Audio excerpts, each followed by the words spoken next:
Hi friends, ಎಲ್ಲ ಚೆನ್ನಾಗಿದ್ದೀರಾ? ದೇವರೆಲ್ಲ ಚೆನ್ನಾಗಿಟ್ಟಿರ್ತಾರೆ. ಇದು ಅವೇರ್ನೆಸ್ ವಿಡಿಯೋ ಆದಷ್ಟು ಶೇರ್ ಮಾಡಿ. ತುಂಬ ಜನ ಏನು ಮಾಡ್ತಾರೆ, ಟೂ ವೀಲರ್ ಓಡಿಸುವಾಗ ವಿತೌಟ್ ಹೆಲ್ಮೆಟ್ಟು ಏನು ಮಾಡ್ತಾರೆ, ಮನೆಯಿಂದ ಆಚೆ ಹೋಗ್ತಾರೆ.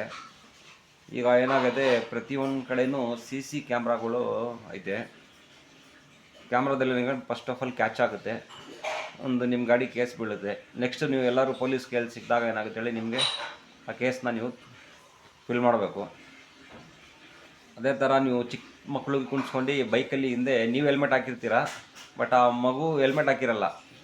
ಆ ಮಗು ಫೋಟೋನ ಏನಾಗುತ್ತೆ ಅದರಲ್ಲಿ ಕ್ಯಾಚ್ ಆಗಿ ಅದನ್ನು ಕೇಸ್ ಬೀಳುತ್ತೆ. ಅದಕ್ಕೆ ಮಕ್ಳಿಗೂ ಟೂ ವೀಲರ್ ಕುಣಿಸ್ಕೊಂಡ್ರೆ ಸ್ಮಾಲ್ ಹೆಲ್ಮೆಟ್ ತೊಗೊಳ್ಳಿ, ಸ್ಮಾಲ್ ಹೆಲ್ಮೆಟ್ ಹಾಕೊಂಡೋಗಿ. ಫಸ್ಟ್ ಆಫ್ ಆಲ್ ಗೌರ್ಮೆಂಟ್ ಮಾಡೋದು ಸೈರಿನೇ ಅದು. ಯಾಕಂದರೆ ಹೆಲ್ಮೆಟ್ ಹಾಕ್ಕೊಂಡವ್ರೆ ಗಾಡಿಯಲ್ಲಿ ಏನಾದ್ರು ಬೈ ಚಾನ್ಸ್ ಬಿದ್ದಿದೆ ಏನಾದ್ರು ಇದಾದ್ರೂ ಏನು ಏಟಾಗಲ್ಲ. ನೀವು ಸೇಫ್ ಇರ್ತೀರಾ, ನೀವು ಸೇಫ್ ಆದರೆ ನಿಮ್ಮ ಫ್ಯಾಮ್ಲಿ ಸೇಫು. ನಿಮ್ಮ ಫ್ಯಾಮ್ಲಿ ಸೇಫ್ ಆದರೆ ನೀವು ಸೇಫ್ ಥರ. ಯಾಕಂದರೆ ದುಡಿತಿರೋದೇ ಫ್ಯಾಮ್ಲಿಗೋಸ್ಕರ.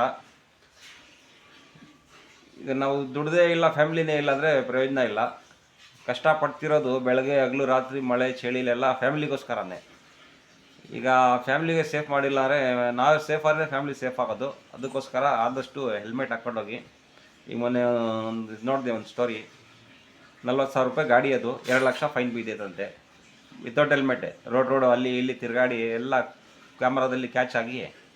ಅದಕ್ಕೋಸ್ಕರ ಈ ವಿಡಿಯೋ ಆದಷ್ಟು ಶೇರ್ ಮಾಡಿ. ಹೊರಗಡೆ ಹೋದಾಗ ಹೆಲ್ಮೆಟ್ ಹಾಕ್ಕೊಂಡೋಗಿ. ನಿಮ್ಮ ಫ್ಯಾಮ್ಲಿ ಜೊತೆ ನೀವು ಸೇಫಾಗಿರ್ರಿ. ಅದೇ ಥರ ನಿಮ್ಮ ಫ್ಯಾಮ್ಲಿ ಜೊತೆ ನೀವು ಖುಷಿಯಾಗಿರಿ ಫ್ರೆಂಡ್ಸ್. ಓಕೆ, ಬಾಯ್.